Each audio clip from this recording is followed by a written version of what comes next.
श्री कृष्ण कहते हैं, अच्छे लोगों की मैं बहुत परीक्षा लेता हूं, परंतु साथ कभी नहीं छोड़ता, और बुरे लोगों को मैं बहुत कुछ देता हूं, परंतु साथ कभी नहीं देता। सोचने का ही फर्क होता है, वरना समस्याएं आपको कमजोर नहीं बल्कि मजबूत बनाने के लिए आती हैं। प्रार्थना ऐसे करो जैसे सब कुछ भगवान पर निर्भर करता है, और प्रयास ऐसे करो जैसे सब कुछ आप पर निर्भर करता है। कभी सर्प को देखा है? उसके निकट जाओ तो फुफकारता है, दूर रहने की चेतावनी देता है, और यदि वही सर्प आपके निकट आकर नृत्य करने लगे तो विचित्र नहीं लगेगा आपको? उसी प्रकार किसी के स्वभाव में यही विचित्रता आना धूर्तता का लक्षण है। धूर्तता से आपको ठगने वालों का भी सबसे बड़ा लक्षण यही होता है कि वह आपसे अपने स्वभाव के विपरीत व्यवहार करते हैं।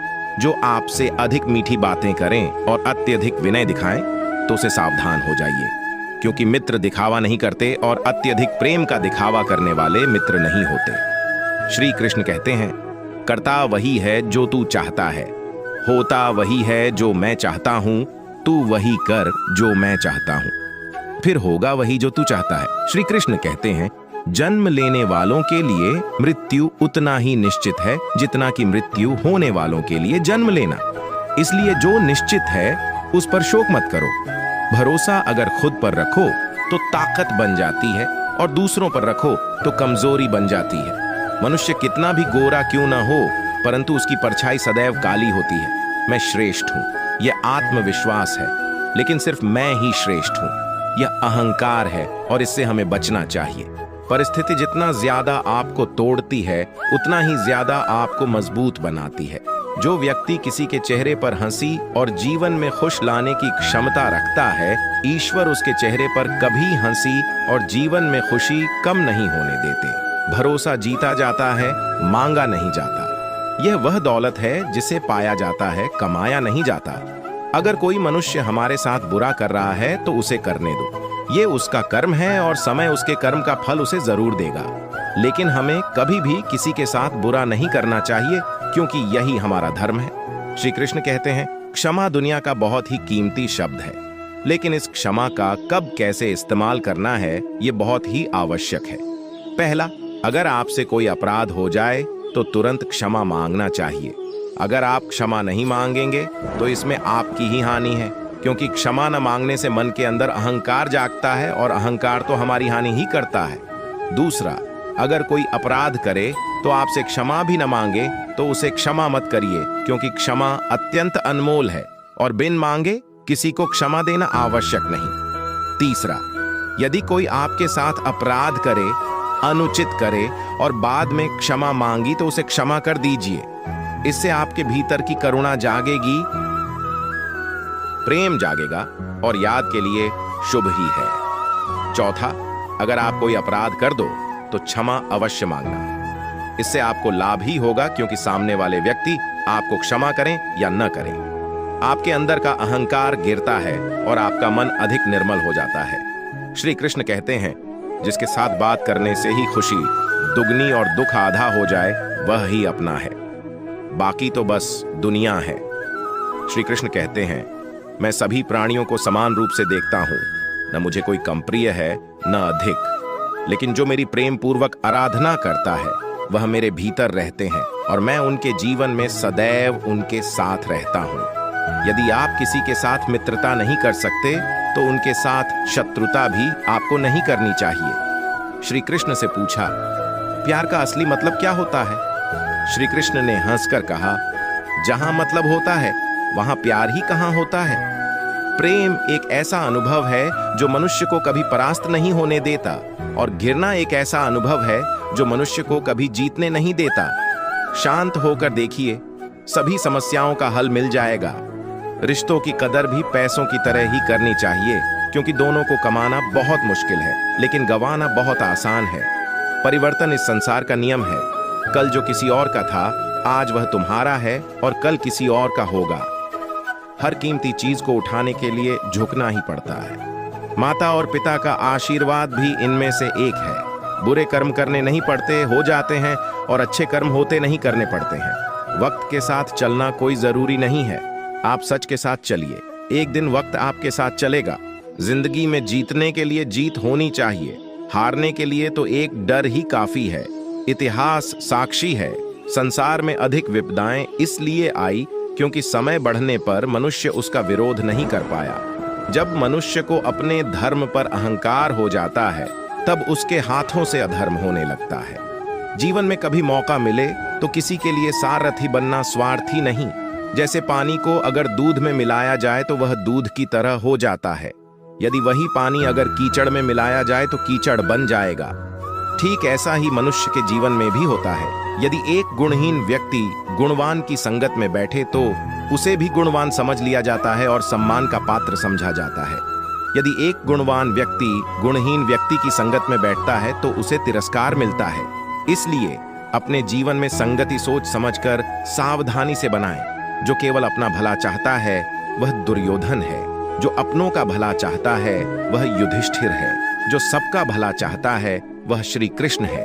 आजकल किसी के गुणों से ज्यादा रूप रंग और कपड़ों को देखा जाता है, पर याद रखना एक दिन रूप रंग और कपड़े तो धोखे दे ही जाते हैं, पर जिसमें गुण है वह हमेशा साथ निभाएंगे। इस दुनिया में कोई भी ऐसा व्यक्ति नहीं है जिसके पास समस्याएं न हो, और ऐसा कोई समस्या नहीं है जिसका कोई समाधान न हो। कुदरत ने दो ही रास्ते दे रखे हैं, देकर जाओ या तो छोड़कर जाओ।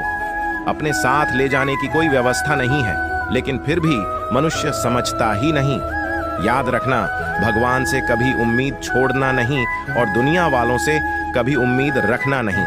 अगर सजा मिल रही है तो गुनाह भी आपसे हुआ होगा।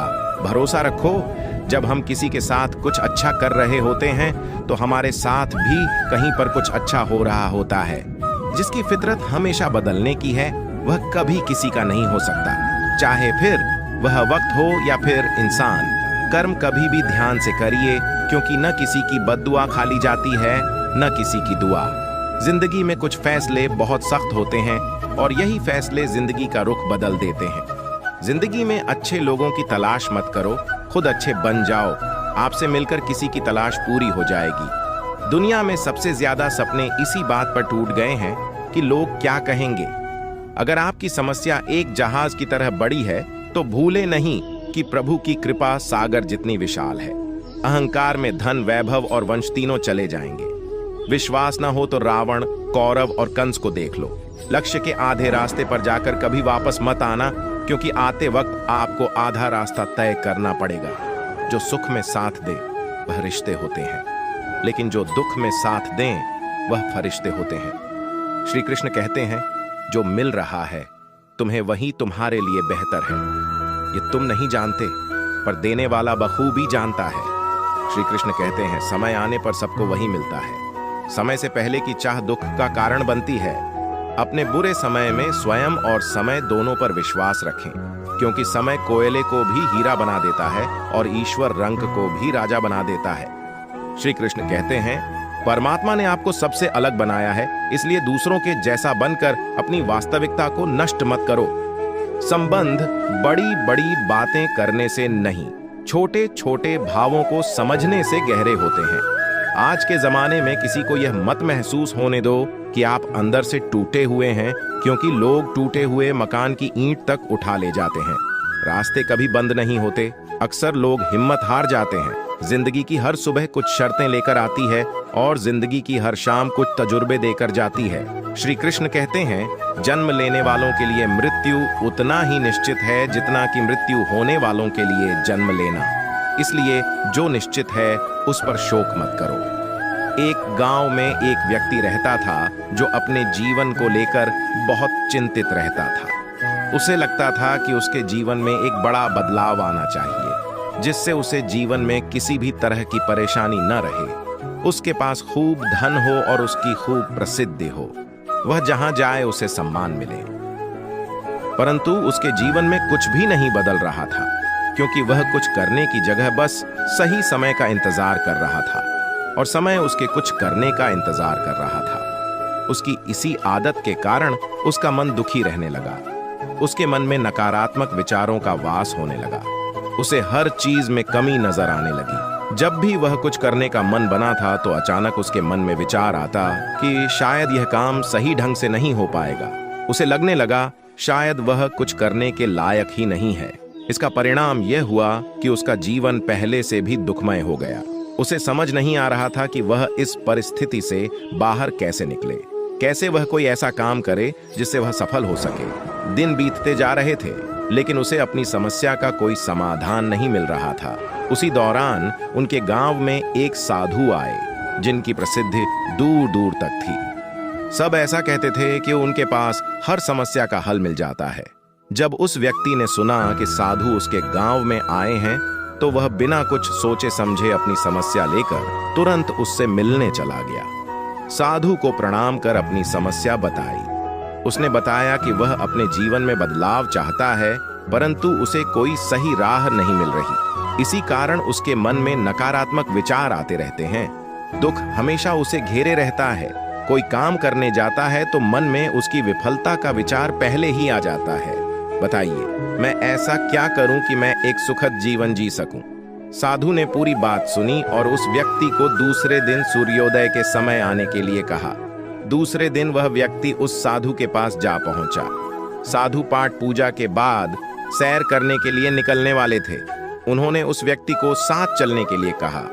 चलते चलते हुए खेत के पास पहुंचे। गेहूं की फसल की तरफ इशारा करते हुए साधु ने पूछा, क्या तुम बता सकते हो इस खेत में यह फसल कैसी होगी?